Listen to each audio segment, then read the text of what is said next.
Hi, everyone. Just chiming in a few minutes early. That's not quite the top of the hour, so we'll get started right at 6 o'clock. I'm trying a new streaming software, or program, so wanted to make sure that everything was running smoothly and seamlessly before I got started. So I am hoping that this will work well for everyone. So we'll just hang out here for a minute, and I'll see if I can get rid of the glare of the glasses where I sit, if I can sit just right to get that glare down. If you're here, please let me know because I am able to see comments. So chime in and let me know when you're here, or at least I'm supposed to be able to see comments. Chime in and let me know when you're here. And I'm hoping those will show up. So if you are watching now, if you could put something into the chat, I would appreciate it just so I can see if that portion of this is working. It's a whole new day. Many of us, yay. Thank you, Carrie. Thanks for chiming in. All right. So it's working. Many of us are behind this learning curve of technology, trying to catch up with the millennials. So the number of times I've said in the last few weeks, I need a 5-year-old to come help me figure this stuff out. So really glad y'all are chiming in. Excellent. Hey, Amanda, glad you're here as well. Yay. Glad to see your faces, even just in the thumbnail of your profile pic. So, hey, Mary, glad you're here. Welcome. So we're working on getting caught up with the technology. So slowly but surely, I'm getting there. And we will start in just a minute or so. Wanted to give folks time to chime in and just make sure I knew what the heck I was doing with this new program. So yay, glad folks are here. Yeah, no kidding. You know exactly what I'm talking about, Carrie. You've been behind the learning curve too, trying to get worship services online and other ways of connecting to people. So yeah, it's not easy at all. But hey, perhaps there'll be fewer cases of dementia because our brains are working overtime trying to figure this stuff out. So, it looks like somebody else has joined. Yep. Okay. Welcome. Glad you're all here. Good to see everybody's faces coming up. So I'm going to see if I can minimize this a little bit so I can see more of what you're saying. There we are. Yay. All right. Well, I have that it is 6 o'clock. So I'm going to go ahead and get started because I want to honor our time. So welcome to Resilience in Practical Terms. This is episode 8, Perceptions and Meaning Making. This is part 2 of Perceptions and Meaning Making. I'm Carla Cheatham. I've been doing this series on Facebook Live, and I'll continue to do so. I'm recording these and taking the recordings and placing them onto my webpage at carlacheatham.com. You see there at the bottom. And when you go to that webpage, if you go down to the bottom of the home page, there'll be a section of videos. The first set of videos, you'll see a stethoscope and some scrubs and a gloved hand. So clearly that's the series for professionals you're welcome to watch. That's all available for free. I'm about to be recording. I just finished the slides and I'll finish recording that last section of this part of the series. That's a 4-part series, an introduction, and then 4-part videos. So 5 videos total. You're welcome to watch those. It's a lot of the same content, but you'll get to see the slides and a bit more of the formal presentation I do for professionals. That is there. And then if you click just down below that, you'll see the nice, the wings made out of people's hands. That is for family caregivers and those who just want to know more about these topics that I teach, presence and attunement and resilience and boundaries, that I'll be continuing to share my content through these ways. So I'm uploading these videos. Thanks, Kate. Glad you're here. Love the hearts. As I'm recording these videos, I'm then uploading them onto YouTube, and then my web guru, goddess guru Sherry, is putting them onto my webpage. So I think we have up through episode 5 that's already up. We may have 6 that's up. We'll see if I don't think I've gotten to episode 7 to her either, but we'll keep getting those uploaded and want to get all that information available in one easy to go place. So today, last time I talked about this first component of resilience that's called perceptions and meaning making. So last time I talked about the perceptions that we have from Marty Seligman and positive psychology and developmental psychology and others who talk about attributional styles or explanatory styles, how the narrative we use to describe or explain what's happened to us and the stories we tell about it, whether it's the world's out to get us and the world sucks and it's not a safe place. That's one story. Or, you know what? The world's basically a safe place. Sometimes life is lifey. This isn't personal. It'll change. What's the narrative, the story we tell ourselves? So that's about our perceptions. I talked about that in the last episode. In this episode, I want to talk about this whole idea of meaning making and say a bit about that. When we are trying to make sense out of what's happening, our brains need things to make sense. And in absence of a story that makes sense, our brains will make up a story. I guess I should say more accurately, our minds will make up a story. Our brains are that organic clump of tissue that things come in through the sensory pathways to the amygdala and the hippocampus, and things get coded, and it goes through our lizard brain up to our prefrontal cortex and a more evolved mammalian brain, but in our ability to reason and think in our prefrontal cortex up here, where we can really slow down and make good decisions from a place of responding rather than reacting. That's our brain, but our mind is how we think and how we interpret those signals, and then where we make choices about what to do with them. So if our minds don't have a story that makes sense, we will make up a story because we are so desperate to have one. If we have a story that seems to make sense to us, then we feel somehow like we're more in control. When we don't feel like we're in control, we'll go grasping and looking for ways to say, I want to put this story in a box and categorize it, because if it makes sense to me, I feel safer. Now, I argue it's the illusion of safety. It's a trick we play with ourselves to try to help ourselves feel like we're more solid and steady and have a grasp on things. But in lieu of a story, we'll make one up.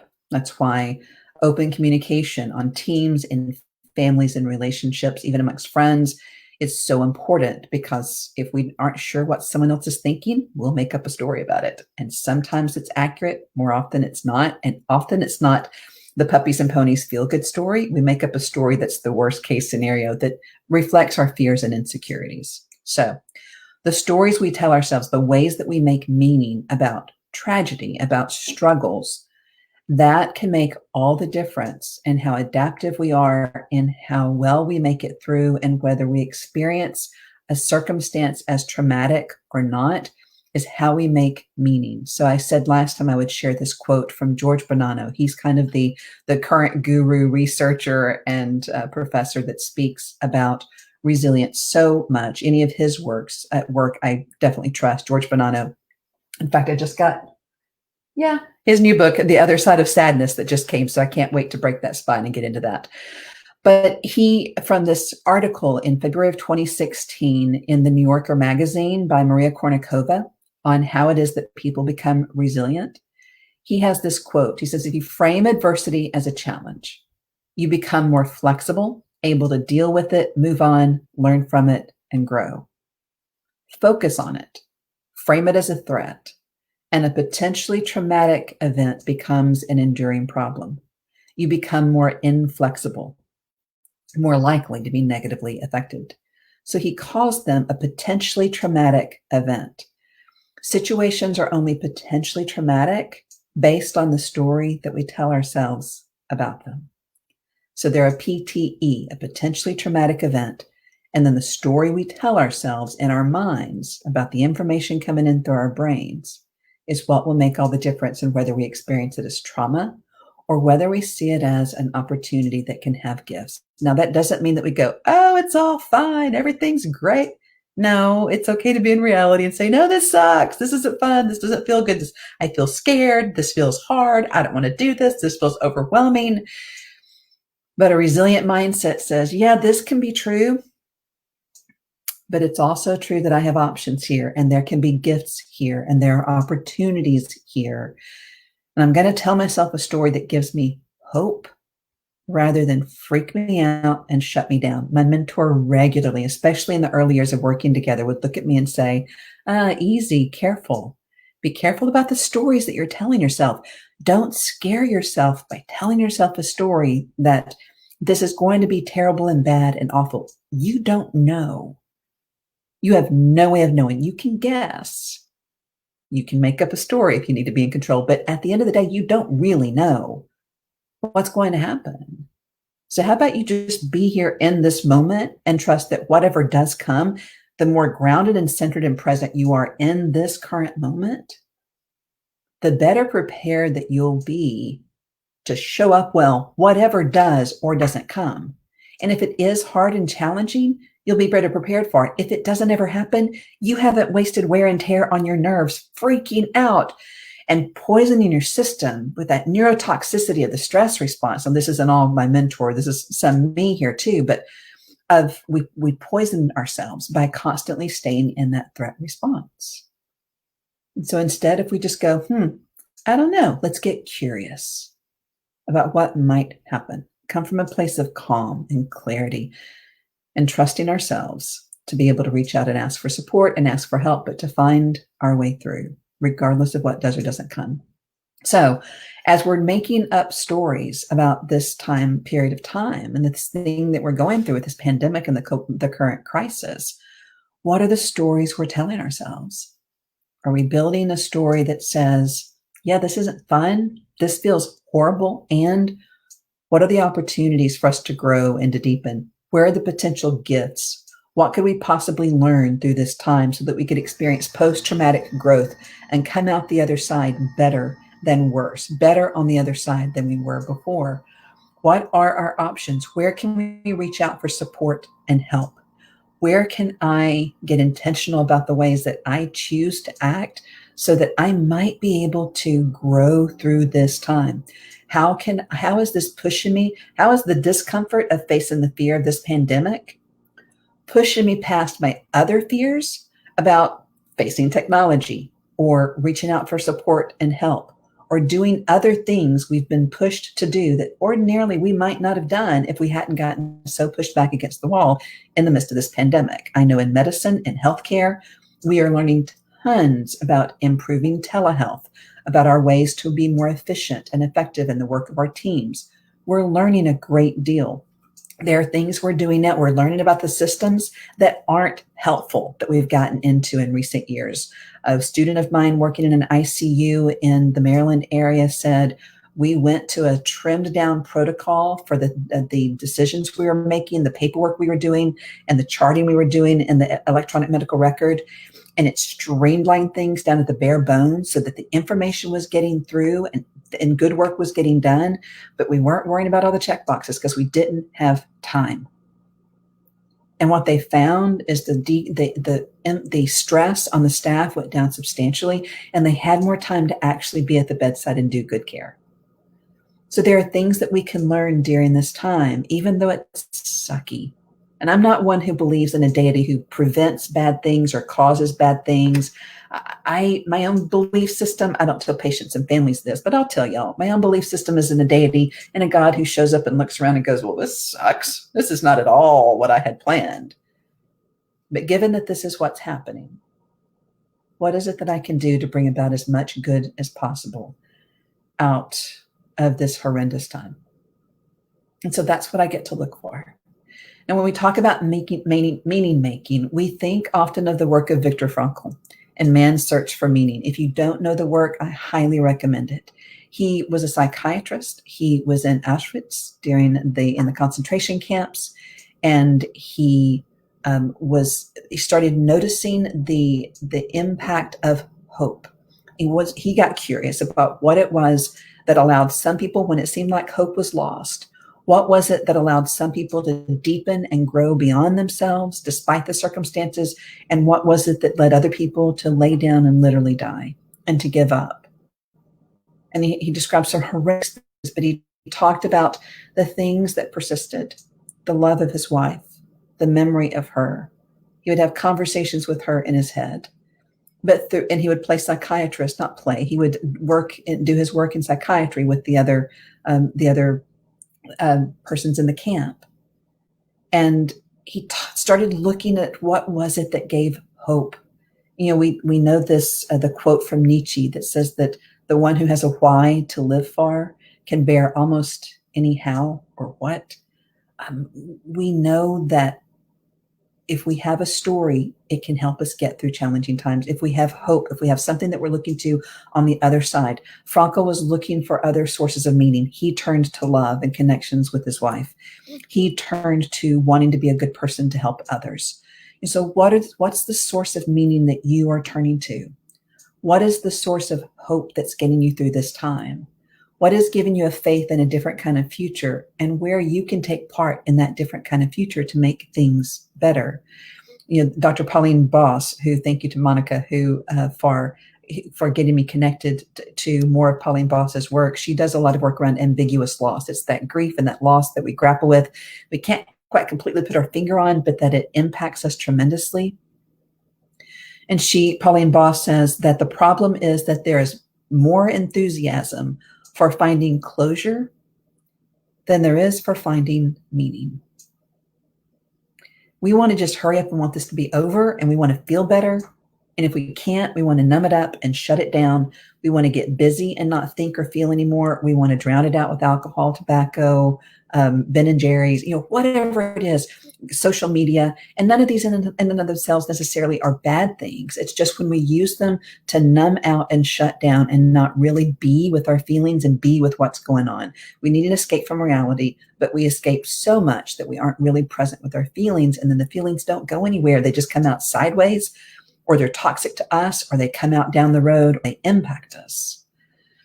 But if we can find ways to really be with what's happening and not just need to hurry up and skim over it and shut down, but to not just try to hurry up and find closure and feel better, but to really find meaning. I don't know about y'all, but many of us had families that struggled, and mine did when I was a kid. I remember being 15 years old, and I was sitting up on a hill, and I was looking out over a valley as the moon was coming up, and there were cows and there were ponds down below. I was way out in the back of the woods, and there were trees, and it was gorgeous scene down below me. And then the small town where I lived, that was off to the right. And behind me, the sun was going down. I was warming my back, and the wind was coming from in front of me where the moon was coming up. And I broke the rules of the faith tradition I was in at the time that said, you don't question God. I finally broke the rules. 15-year-old kid struggling, not sure why things were happening, and finally went, what the hell? God, why is this stuff happening? And I won't go into all the details, but I felt like for me that night, an answer that came to me at 15 years old, scared, hurting, frustrated, struggling, traumatized kid, heard what felt like to me that quiet voice that speaks to us inside sometimes. And for me, what it said is this, and it comes from in the Christian scriptures, Christian sacred texts that I was so deeply immersed in and have spent my life in, and I'm ordained in. But I do so much interfaith work now. But in the Christian scriptures, it's from 2 Corinthians chapter 1, and it says essentially that the comfort that we allow God to give to us, God will then allow us to turn around and give that comfort to others. So at 15 years old, my trajectory was pretty well set, because in that moment, what gave me meaning in the circumstances and challenges I was living through and facing, and would be for another 10 years, and then spending much of the rest of my life working with, trying to find more healing from. But what gave me hope is that nothing that I ever went through was going to be in vain. But that if I would allow healing to come to me, if I would allow myself to be healed, then nothing I went through ever would be in vain. But that some way, somehow, I would be able to use those experiences to help others. And so I went into working in child and family therapy. I went into working in substance abuse treatment centers. I went and working with at-risk youth. I learned about and got certified in trauma. I went and looked in health education and worked in health education and learned about the impact between spirituality and health, and religion and health, and psychology. I then went into working in ministry and working for faith communities and interfaith work. I then went into working for hospice with people who are dealing with grief. I knew about grief and loss and looking for post-traumatic growth on the other side of grief. That one evening when I was 15 years old gave me the hope that said, don't give up. None of this will be in vain. If you'll allow it to be used, good can come from this. And again, I'm not saying that God caused my circumstances or failed to prevent them. In my belief system, God was sitting right there cussing and crying right along with me going, this brokenness is not what I want for any of y'all. But since this is what's happening, where can we bring good out of it? And so for me, the good has been, it compelled me towards greater health. It sent me running, screaming into a therapist office at 19 years old saying, I don't want to be a part of this batshit craziness. Please fix me. She said, most people wait until their 40s or 50s to have a breakdown and come do this. And I said, yeah, I don't have that kind of time. And so I started working on I didn't want to be a wounded healer. I wanted to be healed. And out of that place, I wanted to then be able to provide healing for others. And so that's what my life has been. And that's what I try to continue to do. It gave me hope to make it through and to survive during some really tragic, terrifying circumstances. And it keeps me going even today. So I don't know what meaning you might find in the midst of this pandemic. I don't know what sources of hope you turn to when you're struggling and scared.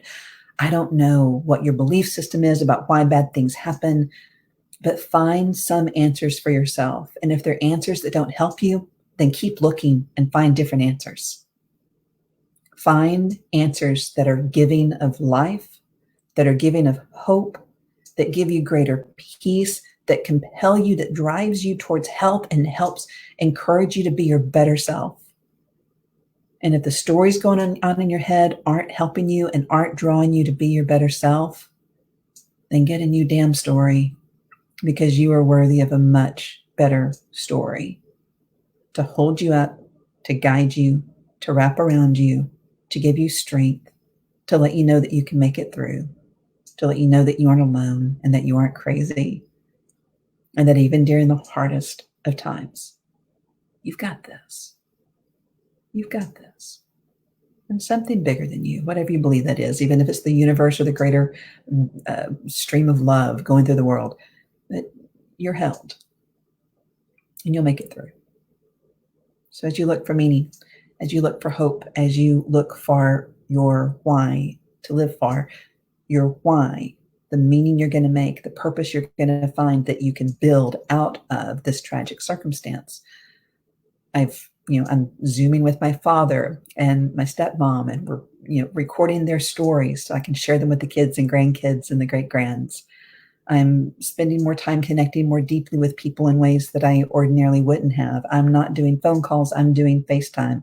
I have, Amanda and others who've gotten really good at sending a video message instead of just a quick text, so we can see each other's faces and see the warmth and the love in each other's voices. I have people that I've gotten to know in deeper ways that I wouldn't have otherwise, because even while we're pretending we're sitting at the pub playing at Nosh and Bevy on Burnett Road, playing 42, or Billy's on Burnett playing 42, or playing spades, whatever it is that we're doing, and having a beer and kicking around and trash talking and giving each other a hard time when we play games. It happens there too, but it seems like it's been happening more here on Zoom as we sit, and as we also have the Zoom open while we're playing the game on the other side. We're talking and sharing stories, and we're hearing about each other's hard days, and we're encouraging each other, and we're hearing each other, and we're saying, I see you and I hear you. Your son's on the spectrum is having a hard night. We're here. It's okay. You don't need to mute. We got you. What do you need from us? We hear that right now this pandemic is making it that much more lonely as you grieve the death of a spouse. Yeah, we're really sorry. That makes sense. And so, hey, how was that online date? How was that phone date? We can share each other's joys and sorrows in ways that we might not have as much. We've drawn closer as a community. So I don't know what your answers are going to be. I don't know what's going to work for you. But whatever they are, find something. And if you need help, reach out. People around you will help you develop a source of meaning and find purpose as well. All right.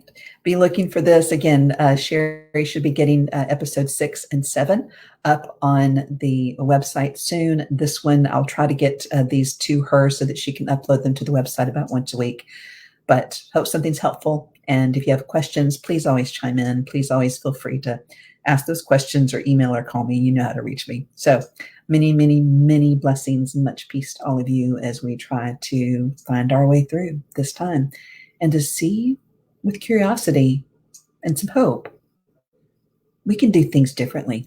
We can do things better than ever before on the other side of this. This could transform us individually and collectively and our systems in so many ways if enough of us choose intentionally to say, yeah, we're going to do things differently after this. And if enough of us do that, oh, we can raise all the best kind of hell. All right. Peace. Love y'all. I'll see y'all on Thursday night, 6 o'clock. Bye, guys.